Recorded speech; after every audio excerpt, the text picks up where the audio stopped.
हर बड़े मौके और मुद्दे पर कांग्रेस में फूट पड़ जाती है। पीएम मोदी ने जब ऐतिहासिक 20 लाख करोड़ के पैकेज की घोषणा की तो फिर कांग्रेस की ये फूट सामने आ गई। मिलिंद देवड़ा और राजस्थान के सीएम मोदी के पक्ष में खड़े हो गए। कांग्रेस प्रवक्ता रणदीप सुरजेवाला और पूर्व केंद्रीय मंत्री मनीष तिवारी इसके विरोध में। रणदीप सुरजेवाला ने ट्वीट किया और कहा कि अपने घर जा रहे प्रवासी कामगारों की दिल दहला देने वाली मानवीय त्रासदी को करुणा से देखने और मजदूरों की सुरक्षित वापसी की जरूरत है। लाखों प्रवासी श्रमिकों के प्रति आप में संवेदनशीलता की कमी है और उनकी तकलीफों को दूर करने में आपकी नाकामी से भारत बहुत ज्यादा निराश हुआ है। कांग्रेस नेता मनीष तिवारी ने कहा कि पीएम मोदी ने सिर्फ हेडलाइन बनाने की कोशिश की, सिर्फ नंबर दिया, ब्यौरा नहीं दिया। तिवारी ने ट्वीट करते हुए कहा कि पीएम मोदी के भाषण को एक लाइन में समेटा जाए तो ये हेडलाइन हिटिंग है। एक संख्या है 20 लाख करोड़, कोई ब्यौरा नहीं। वहीं कांग्रेस प्रवक्ता गौरव वल्लभ ने कहा कि पीएम ने हेडलाइन दी है लेकिन कोई हेल्पलाइन नहीं दी। उन्होंने प्रवासी मजदूरों को उनके घर सुरक्षित भेजने और रास्तों में मजदूरों की मौत की घटनाओं पर कुछ भी नहीं कहा। लेकिन राजस्थान के मुख्यमंत्री अशोक गहलोत ने पीएम मोदी द्वारा अर्थव्यवस्था को उबारने के लिए घोषित विशेष आर्थिक पैकेज का स्वागत करते हुए इसे देर से उठाया गया दुरुस्त कदम बताया। गहलोत ने पैकेज की घोषणा पर ट्वीट किया, पीएम मोदी द्वारा घोषित आर्थिक पैकेज बहुप्रतीक्षित था, देर आए दुरुस्त आए, हम इसका स्वागत करते हैं। गहलोत ने आगे लिखा कि पैकेज का ब्यौरा आने पर ही हमें पता चलेगा कि किस किस क्षेत्र को फायदा होने जा रहा है। मिलिंद देवड़ा ने ट्वीट किया और कहा कि पीएम मोदी ने 266 बिलियन अमेरिकी डॉलर के आर्थिक पैकेज की समय पर घोषणा की है। अगर ये सावधानी से लागू किया जाता है तो हम एक मानवीय संकट को टाल सकेंगे, वैश्विक आपूर्ति श्रृंखलाओं में भारत की भूमिका और मेक इन इंडिया क्षमताओं का विस्तार करेंगे। कांग्रेस के वरिष्ठ नेता आनंद शर्मा 20 लाख करोड़ रुपए के पैकेज की घोषणा का स्वागत करते हैं और उन्होंने कहा कि हम ब्यौरे की प्रतीक्षा करेंगे।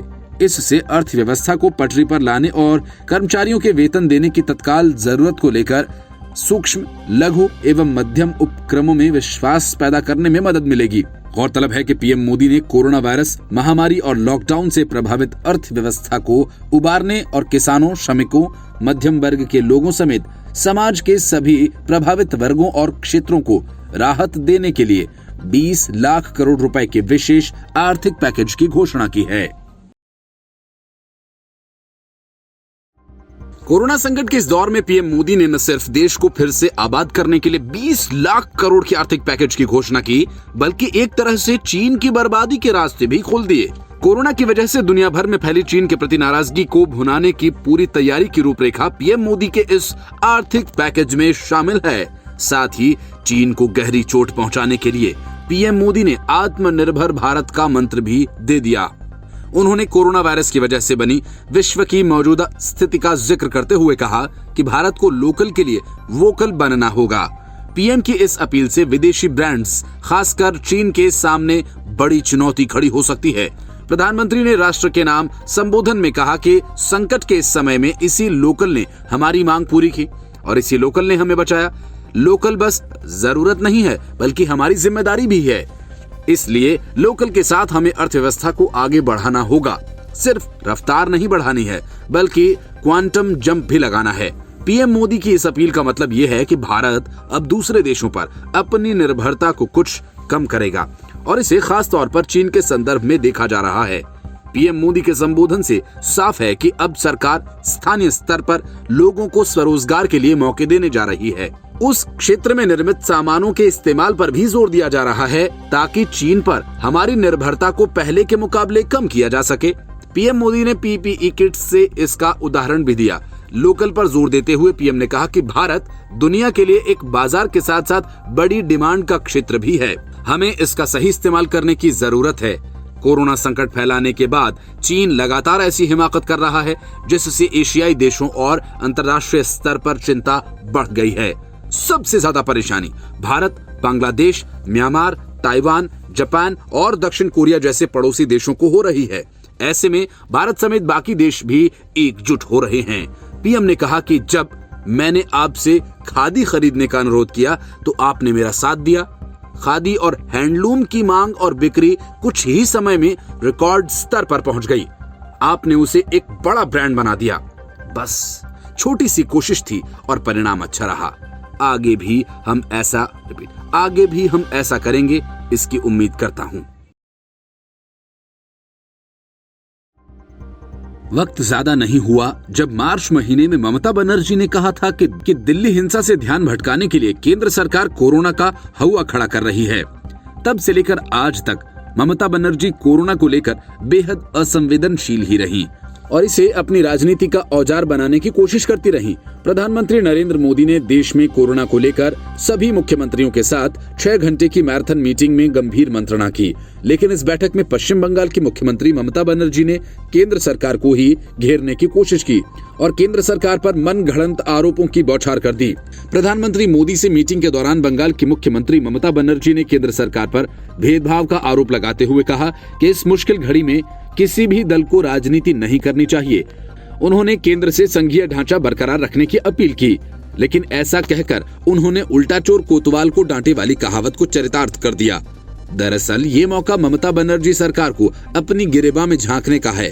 प्रधानमंत्री मोदी के नेतृत्व में केंद्र सरकार हर राज्य सरकार की कोरोना से लड़ाई में भरपूर मदद कर रही है, लेकिन पश्चिम बंगाल की ममता सरकार हर दिशा निर्देश की अवहेलना करती आ रही है।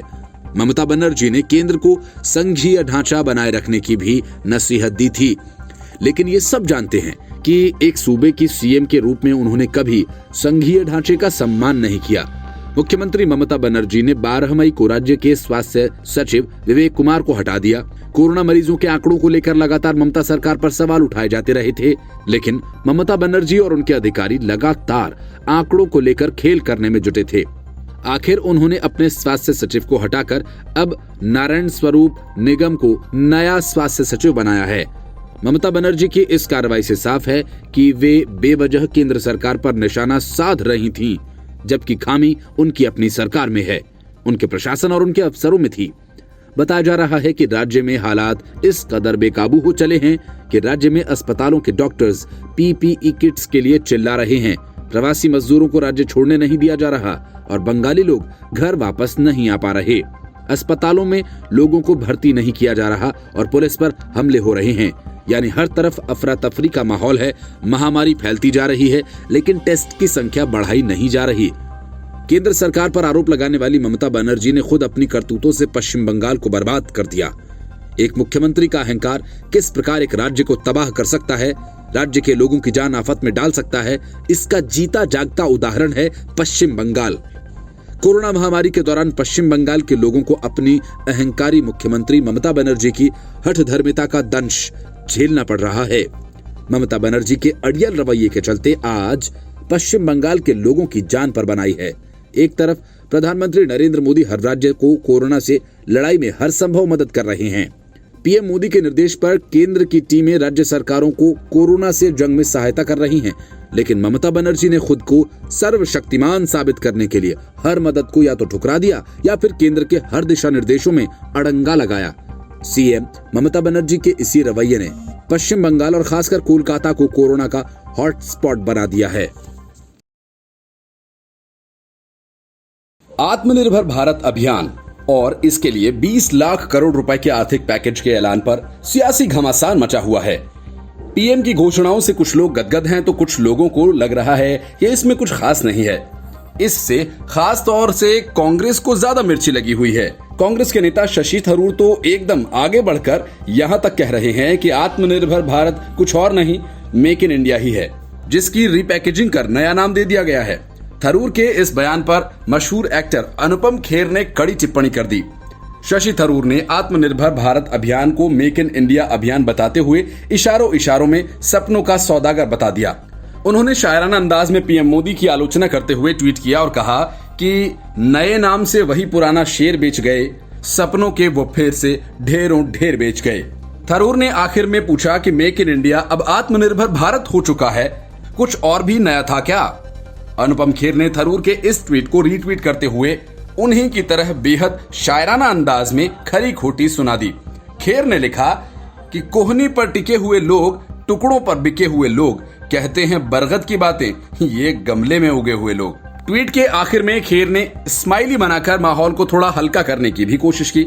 प्रधानमंत्री नरेंद्र मोदी ने देश के नाम अपने संबोधन में आत्मनिर्भर भारत अभियान का खाका पेश करते हुए देशवासियों को लोकल के लिए वोकल होने का आह्वान किया। प्रधानमंत्री ने कहा कि कोरोना संकट के बाद की दुनिया में भारत की और भी अहम भूमिका होने जा रही है। उस नई दुनिया के लिए भारत को तैयार होना होगा, जिसका रास्ता आत्मनिर्भरता से होकर गुजरता है। पीएम ने आत्मनिर्भर भारत अभियान के लिए 20 लाख करोड़ रुपए के आर्थिक पैकेज का ऐलान किया।